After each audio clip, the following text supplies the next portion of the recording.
What's up, guys? So this video is going to be about the secret Houston puzzle in the uncovering the secret method video that I posted. This was the last puzzle that I used, so hopefully you've been able to see um, how the secret method is. The numbers are actually embedded in both the map and the picture. I hope I've been able to show that to you guys in the last few videos, and it's going to be the method that we're using from here on out. So we'll jump right into the Houston puzzle and let's see what we can find. So of course we're going to be starting with the picture because we've already started on the map. We'll just kind of reconfirm the points as we go. So the first clue was Fortress North, cold as glass. Well, I told you that the first point was going to be Mecom Rockwell Colonnade.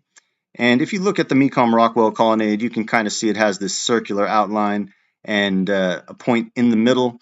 When we look at the map, we're looking for a fortress in the north, cold as glass. Glass meaning probably that it has water in it. You know, when water is still and calm, it looks glassy. If you've ever been in the mountains, when you have glassy water, you could see beautiful reflections. So um, I believe that it's the Mecom Rockwell Colonnade.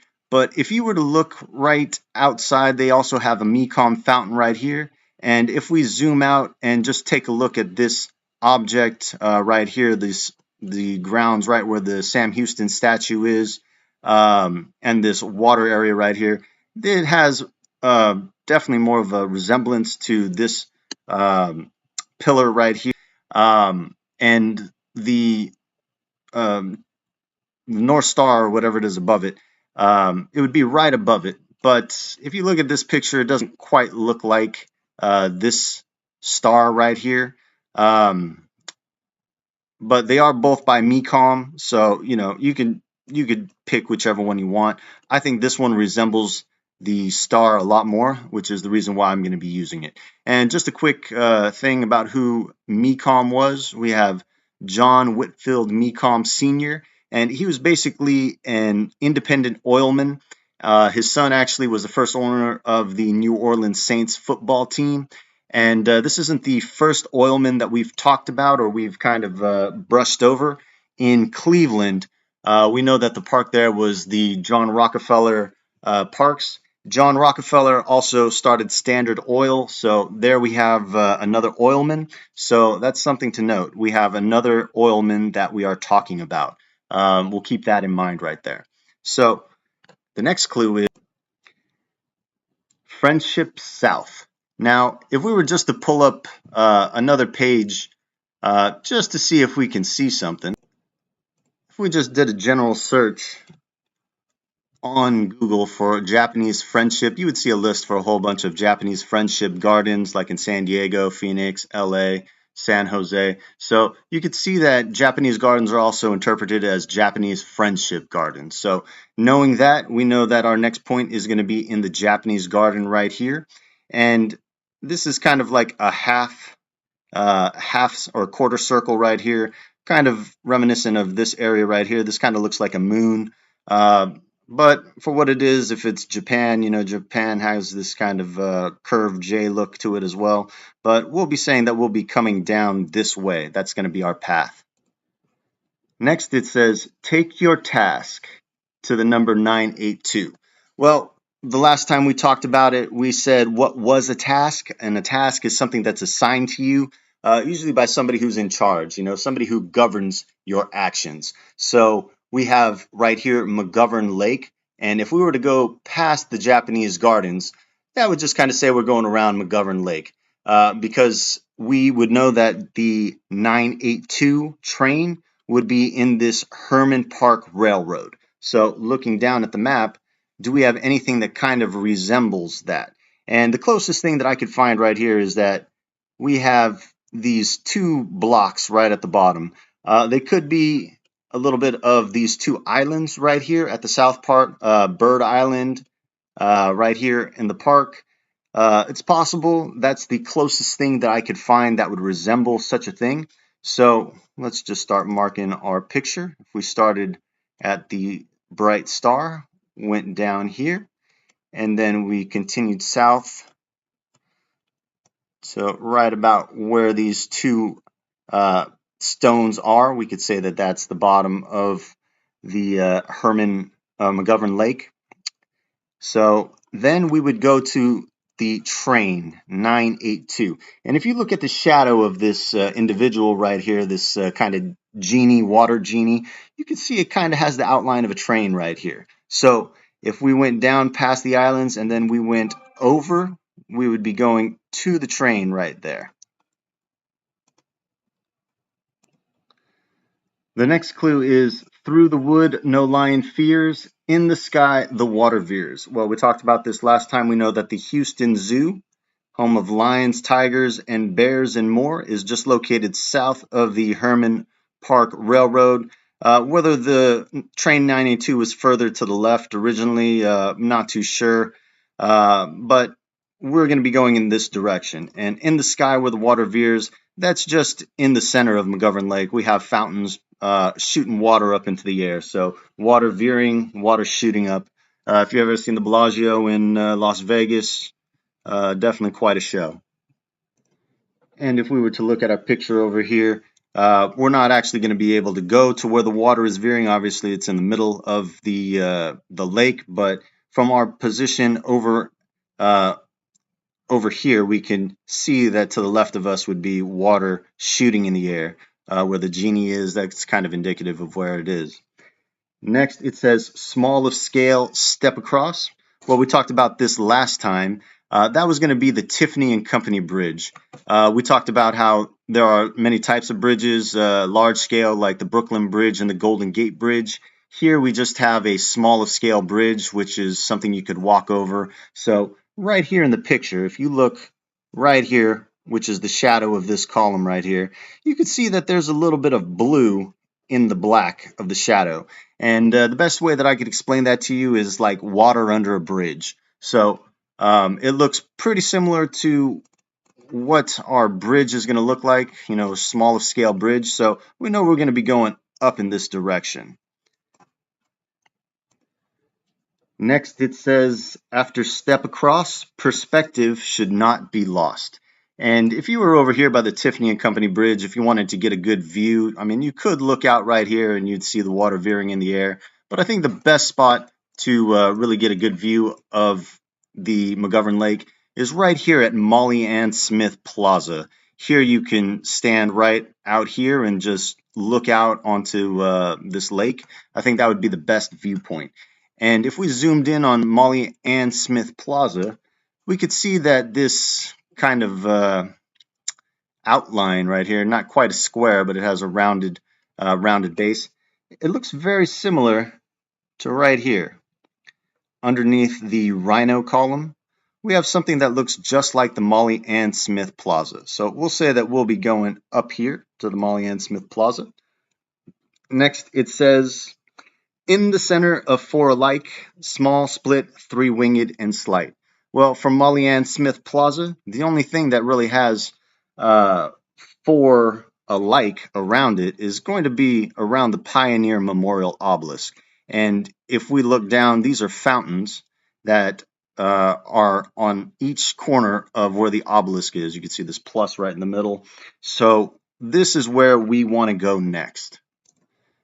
And if we were to get a view of the Pioneer Memorial Obelisk real quickly,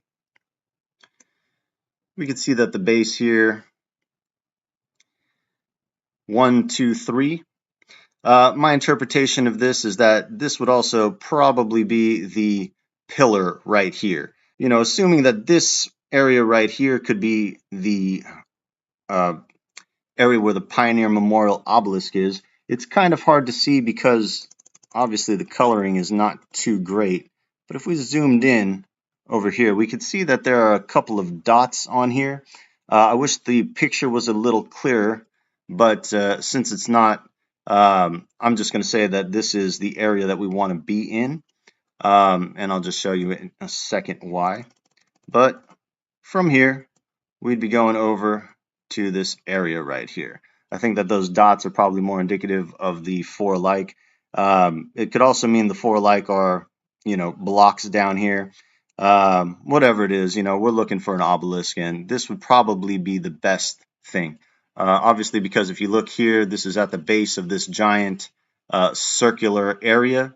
So if we just went straight down this park right here, the Sam Houston statue at Hermann Park, and the Mary Gibbs reflection pool, that would take us right to the Pioneer Memorial Obelisk. So that's why we're at the base right here. Next it says, what we take to be our strongest tower of delight falls gently in December night. So before we move a little further, what I want to do is I'm going to start marking things on the map just so we can start getting a picture of what we're looking at. So here we are in Paint. We're going to start marking our map. And we're starting at the Mecom Rockwell Colonnade, going down to the Japanese Garden. Oops. Next, we'd be going around McGovern Island, going south. There's McGovern Lake, going around McGovern Lake to Hermann Park Railroad. Next, we'd be going up to the Tiffany and Company Bridge, and then Molly Ann Smith Plaza. Next, the Pioneer Memorial Obelisk. So we already have a pretty good outline right here. And our map is looking somewhat the same, except for it goes around. And I think that there's a reason for that, but I won't say it until the end. But next we need to find out where we need to go next. So zooming down where we were, let's just get a better view. We can see that there's a train track right here. And here are 4 fountains. What we want to do is we want to get boots on the ground again. And we can see that here's the obelisk, here is the fountain right here. And if we look over here, what we're going to see is a grouping of trees. So this is the angle that we want to see right here. We have 3 trees right here. And these trees right here look very similar to the placement of these columns right here. These 3 specifically. This would be the front right here. This would be the second one with a camel right here. And this third one right here would be the one with a rhino on it. There's also several trees in the background. This might not be the best angle, but I believe that this is a good angle for showing us what we're going to be looking at. We're looking right here. And if there are leaves falling gently in the night, obviously if you look down on the ground, you can see a whole bunch of leaves on the ground. And looking back from treasure ground, there's the spout, a whistle sound. So if we're in this area right here and we turn around, well, there's a spout right there. And a whistle sounds. Well, we got the train track right here too. And you can see this train track is kind of going in that area. Over here, we kind of had what was a train track that was curving as well. So if you think about it, say we were where the obelisk was, we would want to come out a little bit and then go over just a bit. And from there, if we were looking at the trees, the gem would most likely be right in this general area. In front of these trees, similar to how it's located right here, we want to see a spout behind us. If we were right here digging, turning around, we would see a spout right in back of us, which we do. And then right to the south of us would be a train track. So if we're over here, to our left would be a train track. Standing this way, looking west, the train track would be to the left of us. Behind us would be the water fountain. So this matches pretty well. And another thing I want to bring up, which I'm going to have to post, if you look on page 55, which is the start of a field guide to the fair people, you're going to see a cask with the genie or the djinn on there, and you could see that the leaves look pretty darn close to what we're seeing right here. Also, the grass and the shrubbery look very similar as well, so we know we're in the right spot. And assuming and matching that we have these trees right here, these 3 trees are the same as these 3 pillars, we're going to be looking for our cask right in this area right here. Of course, I would recommend bringing a prodder, if not a ground penetrating radar with you, or somebody who has one. But the one thing that I'm going to share with you again about Houston, This was one of the puzzles that I solved early on as well, and I was going to be going out to the state of Texas, so I thought it might be a fun idea to go to Houston and try digging. When I called the Houston Parks and Recs, they told me that they did not allow for any digging anywhere within the city of Houston in their parks. They said it was a criminal or a crime, and they would fine anybody they found digging in the parks. I've heard that Texas laws are much stricter than those of California in a sense. So, I'm not really trying to go out there and get caught up and thrown in a Texas jail. I doubt they would throw you in jail for that, but I'm not looking to have any problems out in Texas. This again is that red tape that I was telling you about. You might know how to do it, but can you actually get it? It doesn't seem likely unless you did it under the cover of night, which is frowned upon and considered illegal by the city.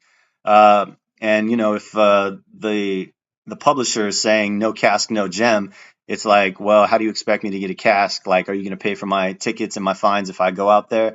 That guy's not going to do anything. So, it's a little bit of a joke. It's an oxymoron. You have to find a cask, but you can't dig it up. So, anyway, this is where I believe that the cask is buried. If we look over at our map, we would just basically go to the side and, just that area right there. So what we have here in the two pictures, well, first, before we do that, let's zoom in on our little gin and see if perhaps we could see some kind of a 7. Now, the best thing that I could see in this picture is maybe right here, like that. Or if you wanted to try and use the arm like that, but that looks a little short. But this would probably be the easiest thing to see a 7. If we wanted to use the arms, we would probably have to go backwards, but this doesn't exactly look as good. I think right here is probably the best. But if you guys see something better, or maybe you just want to use the outside right there, you can definitely share it. If you feel like you found a better 7 using the entire genie, that would be great. But let's see what we have zooming out. And here we have our pictures. If we just flip them and turn them around on the side, what we would see is a 7. And here we have more of an elaborate 7. So 7, 7, and then here on the side of the head, we also have a 7. If you could find a better 7, that'd be great. But one thing that I wanted to say, this was just a theory of mine, not 100% sure, but we have a map and we have a picture, and the 7 or the numbers are usually different. But I was thinking that maybe one was more in a design of a key, and another one was in a design of a keyhole. You have a key and you have a keyhole, so you should be able to open up the lock. If that's the case, that would be great. But you never know. Our 7, 7, and 7 are all there. And would we be able to unlock the secret in the cask? Well, hopefully, but we can't dig there. So, oh well. So I hope you guys enjoyed this video. What we're going to be doing next is we'll be moving on to the final 5, and look forward to that. Talk to you soon.